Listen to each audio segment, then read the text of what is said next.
मित्र नमस्कार. पारू या मालिकेच्या येणाऱ्या भागामध्ये ठरणार आहे भावनांचा महापूर. आता अहिल्या जिचं मन आई म्हणून अजूनही मुलांवरचं प्रेम दाबू शकत नाही आणि दुसरीकडे पारू जी आपला सन्मान आणि स्वाभिमान दोन्ही वाचवण्यासाठी ठाम उभी आहे. इकडे अहिल्याच्या मनात संघर्ष पेटला आहे. माझा आदित्य मला विसरला की पारूने त्याला माझ्यापासून दूर केले आणि दामिनी ती तर या सगळ्याचा फायदा घेण्यासाठी तयार आहे. मिरचीचा ठेचा करताना तिच्या हाताला भाजलं पण तिच्या मनातली चीड अजूनही धगधगते.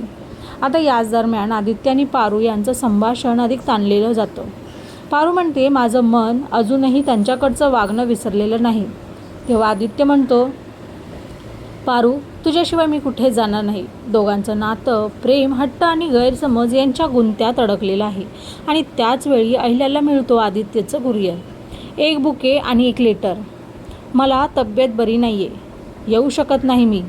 हे वाचून अहिल्याचं तर हृदय तुटून जातं. पण तिच्या नजरेत एक ठिणगी पेटते. ही पारूचीच तर कारस्थानं नाहीत. दामिनी आणि दिशा आनंदात आपला प्लॅन यशस्वी झाला पण प्रीतमचा राग उफाळतो.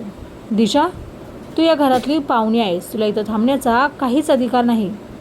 आता या वादाने घरातलं माहोल चांगलंच पेटतं. शेवटी अहिल्या एक निर्णय घेते. मी माझ्या मुलाला स्वतः भेटायला जाणार.